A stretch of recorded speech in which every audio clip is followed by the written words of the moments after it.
लोकांमध्ये साथीच्या आजारांबद्दल खूप समज आणि गैरसमज हे बघायला मिळतात.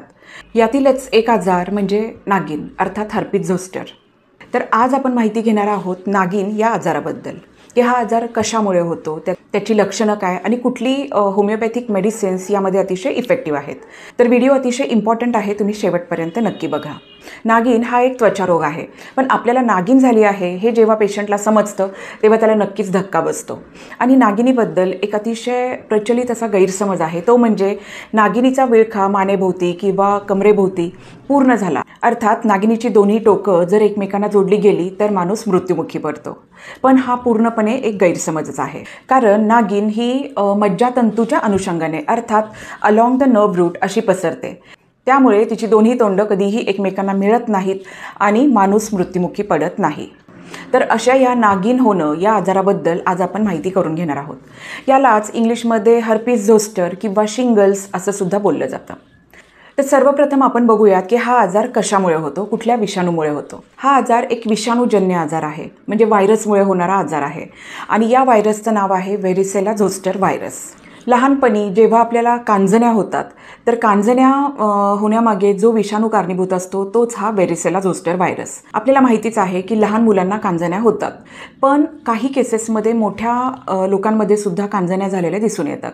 तर आता मी सांगितल्याप्रमाणे कांजण्या आणि नागिन या दोन्हीसाठी जो कारणीभूत विषाणू आहे किंवा जो व्हायरस आहे त्याचं नाव व्हेरिसेला झोस्टर व्हायरस. कांजण्या होऊन गेल्यानंतर सुद्धा हा जो विषाणू आहे हा आपल्या शरीरामध्ये म्हणजे आपल्या नर्वस सिस्टीममध्ये किंवा अगदी पर्टिक्युलर बोलायचं झालं तर मज्जातंतूंमध्ये हा सुप्तावस्थेत राहतो. आणि पुढे जाऊन जेव्हा आपली प्रतिकारशक्ती ही कमी होते त्यावेळी हा आजार पुन्हा नागिनीच्या स्वरूपात डोकं वर काढतो. म्हणजे कांजिण्या होऊन गेल्यानंतर जेव्हा आपण पूर्णपणे बरे होतो त्यावेळी सुद्धा हा व्हायरस आपल्या शरीरामध्ये इनॅक्टिव्ह स्टेजमध्ये तसाच असतो. आपली जी नर्वस सिस्टीम आहे, मज्जारज्जू आहे, मज्जातंतू आहे, यामध्ये हा व्हायरस सुप्तावस्थेत तसाच पडून असतो. आणि जेव्हा भविष्य काळात एस्पेशली ओल्ड एजमध्ये किंवा 50 नंतर कुठल्याही कारणामुळे जर प्रतिकारशक्ती कमी झाली तर मात्र मग हा आजार नागिनीच्या स्वरूपामध्ये डोकं वर काढतो. तर आता आपण बघूया की नागिन या आजारामध्ये कुठली कुठली लक्षणं आपल्याला दिसून येतात. तर साधारणपणे जो भाग अफेक्ट होतोय, म्हणजे पाठीला असू देत किंवा कमरेला असू देत, मानेला असू देत, जो भाग अफेक्ट झालेला आहे तिथे खाज यायला लागते, खूप आग होऊ शकते, खाज येऊ शकते आणि नंतर एखाद दुसरा फोड हा सुरुवातीला दिसू शकतो. पण जर यावेळी आपण लक्ष दिलं नाही तर मग या फोडांची संख्याही वाढत जाते. तर सुरुवातीला अगदी हे छोटे छोटे दाणेदार फोड असतात, नंतर मग त्याच्यामध्ये ब्लिस्टर फॉर्मेशन, पाणी भरल्यासारखे फोड हे दिसू शकतात. आणि जर त्याच्यामध्ये इन्फेक्शन झालं तर मग पुन्हा त्याच्यातून पससुद्धा येऊ शकतो. म्हणजे पसने भरलेले व्हाईटिश किंवा येल्लोइश कलरचे फोड हे असे सुद्धा दिसू शकतात. आता ह्या आजाराबद्दल अजून एक महत्त्वाची गोष्ट ती म्हणजे इन्फेक्शन हे एका साईडला आपल्याला दिसून येतं. म्हणजे पाठीच्या एका साईडला, कमरेच्या एका साईडला किंवा मानेच्याही एका बाजूला हे इन्फेक्शन झालेलं आपल्याला दिसून येतं. म्हणजे आयदर डाव्या बाजूला किंवा उजव्या बाजूला आपल्याला दिसून येतात.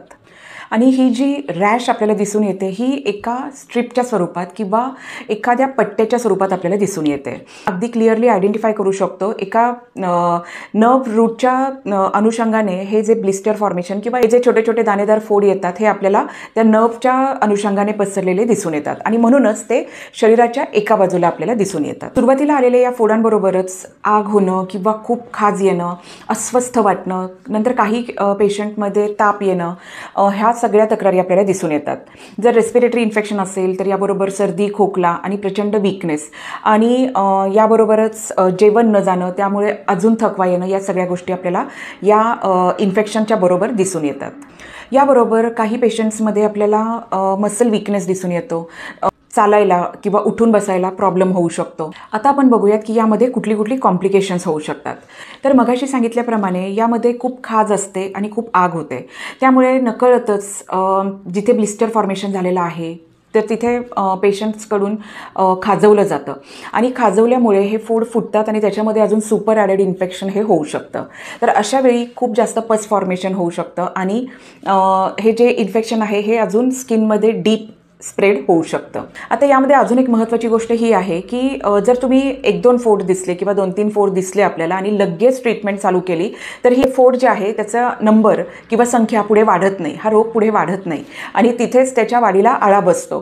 पण जर दुर्लक्ष केलं हा आजार वाढत जातो. यामध्ये जर इतर काही बॉडी ऑर्गन्स इन्व्हॉल्व झाले, फॉर एक्झाम्पल जर डोळ्यामध्ये नागिनीचं इन्फेक्शन दिसलं आपल्याला, नागिनीचे फोड आले तर मग आपल्याला दृष्टीदोषही होऊ शकतो. काही केसेसमध्ये तोंडामध्ये नागिनीचे फोड येतात तर अशा वेळी मग खाणं पिणंही मुश्किल होऊन बसतं. त्यामुळे अजून वीकनेस आणि अजून इतर कॉम्प्लिकेशन्स होऊ शकतात किंवा काही वेळेला कानामध्ये फोड येऊ शकतात. अशा वेळी ऐकण्याचा दोष हा कायमस्वरूपी होऊ शकतो.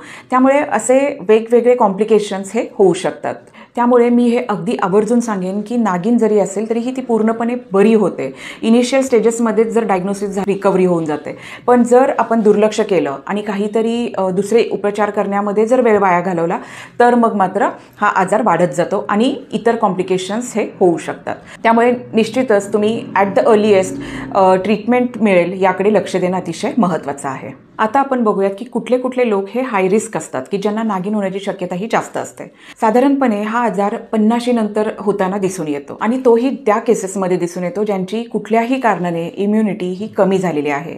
जर एखाद्या पेशंटला अनकंट्रोल डायबिटीस असेल किंवा HIV पॉझिटिव्ह असेल, ट्युबरक्युलोसिस असेल, याचबरोबर जर तुम्हाला कॅन्सर झाला असेल, तुमची किमोथेरपी चालू असेल किंवा कुठल्या तरी आजारासाठी तुम्ही स्टिरॉइड्स घेत आहात तर अशा व्यक्तींमध्ये सुद्धा नागिन होण्याची शक्यता ही प्रमाणात वाढते. ज्या अतिशय वयस्कर व्यक्ती आहेत त्यांची इम्युनिटी ही नॅचरलीच थोडीफार कमी झालेली असते. अशा व्यक्तींना सुद्धा नागिन होण्याची शक्यता ही जास्त राहते. तर आता आपण बघूयात की नागिन झाल्यावरती कुठल्या प्रिकॉशन्स आपण घेऊ शकतो.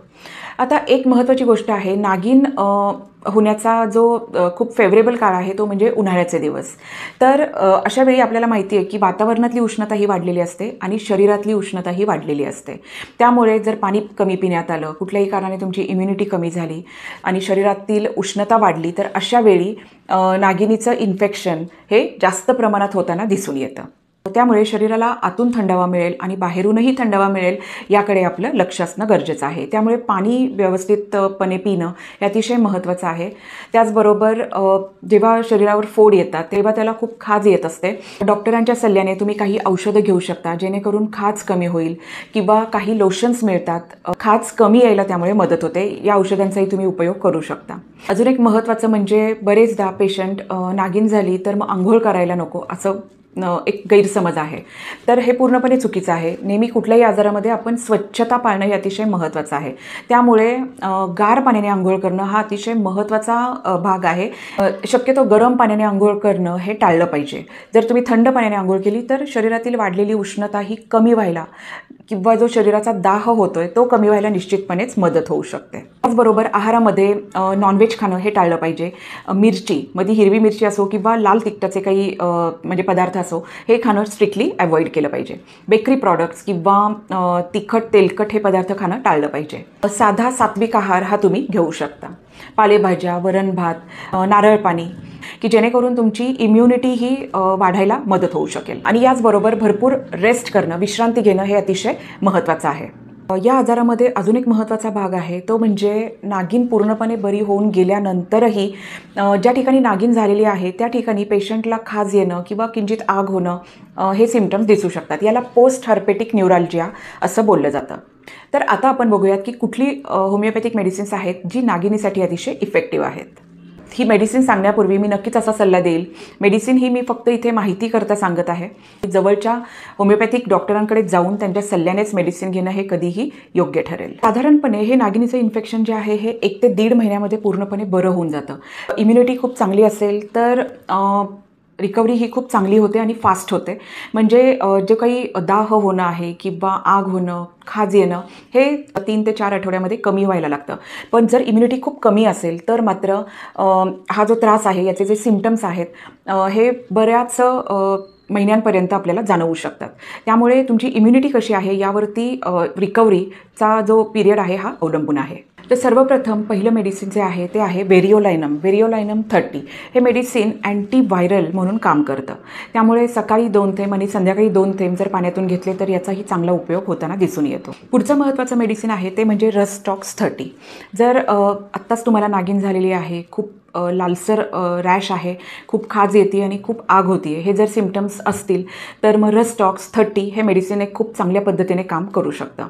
याच्यासाठी तुम्हाला 2 थेंब दिवसातून 3 वेळा असे घ्यायचे आहेत. पण जर खूप त्रास होत असेल तर मग तुम्ही अर्थात डॉक्टरांच्या सल्ल्याने 1-1 तासाने सुद्धा हे औषध रिपीट करू शकता आणि ज्यावेळी त्रास थोडा थोडा कमी व्हायला लागेल त्यावेळी मग ह्या दिवसातून फक्त 3 वेळा जरी औषध घेतलं तरी सुद्धा चालू शकतं. पुढचं मेडिसिन आहे ते म्हणजे अर्सेनिक अल्बम 30. तर अर्सेनिक अल्बम हे सुद्धा अतिशय इफेक्टिव्ह मेडिसिन आहे हर्पीससाठी. तर जेव्हा फोड येतात त्याच्यात पाणी भरायला लागतं किंवा पाणी भरल्यानंतरची स्टेज जेव्हा पाणी बाहेर पडून ते फोड जे आहे ते सुकायला लागतात, काळपटपणा किंवा म्हणजे त्याला खपली धरायला लागते, अशा स्टेजमध्ये सुद्धा अर्सेनिक अल्बमचा उपयोग हा आपण चांगल्या पद्धतीने करू शकतो. पुढचं एक अजून महत्त्वाचं मेडिसिन आहे ते म्हणजे कॅन्थॅरिस 30. आता जर खूपच ब्लिस्टर्स आले असतील, म्हणजे खूप सारे फोड आले असतील आणि त्याच्यात सगळ्यामध्ये पाणी भरलेलं आहे, खूप जास्त प्रमाणात त्रास आहे, जास्त प्रमाणात आग होती आहे, तर अशावेळी कॅन्थॅरिस 30 या औषधाचा सुद्धा खूप चांगल्या पद्धतीने उपयोग होऊ शकतो. कॅन्थॅरिसचा इफेक्ट हा नर्ववरती पर्टिक्युलरली असतो. त्याच्यामुळे आपल्याला माहिती आहे की हर्पीस हे इन्फेक्शन नर्वचं आहे आणि म्हणूनच कॅन्थॅरिसचा चांगल्या पद्धतीने उपयोग हा होऊ शकतो. अजून एक खूप महत्त्वाचं मेडिसिन आहे जे म्हणजे कॅलेंड्युला 30. काही फोड आलाय, फुटलाय, म्हणजे कुठलीही जखम भरून येण्यासाठी कॅलेंड्युलाचा खूप चांगल्या पद्धतीने उपयोग होतो आणि म्हणूनच आपण नागिनीच्या केसेसमध्ये सुद्धा कॅलेंड्युलाचा उपयोग हा करू शकतो. फोड आलेले आहेत, फुटलेले आहेत किंवा त्याच्यात समजा सुपर ॲडेड इन्फेक्शन झालं, पस फॉर्मेशन झालं, अशा केसेसमध्ये सुद्धा आपण कॅलेंड्युलाचा उपयोग करू शकतो. आता कॅलेंड्युलाचा पुन्हा 2 पद्धतीने उपयोग करू शकतो. कॅलेंड्युला 30 हे मेडिसिन आपण डिरेक्टली 2-2 थेंब जिभेवर टाकून किंवा पाण्यात टाकून हे पोटात घेऊ शकतो किंवा कॅलेंड्युलाचं मदर टिंक्चर मिळतं.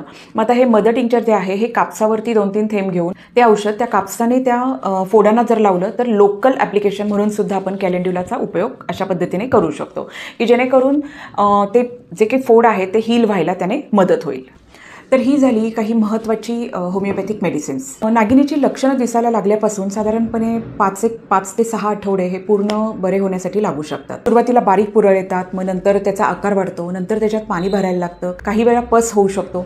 तर या सगळ्या स्टेजेसमधून गेल्यानंतर सगळ्यात शेवटचा टप्पा म्हणजे फोड फुटून त्याच्यावरती खपली धरणं. हे झाले वेगवेगळे टप्पे जे आपल्याला या स्किन इन्फेक्शनमध्ये दिसून येतात.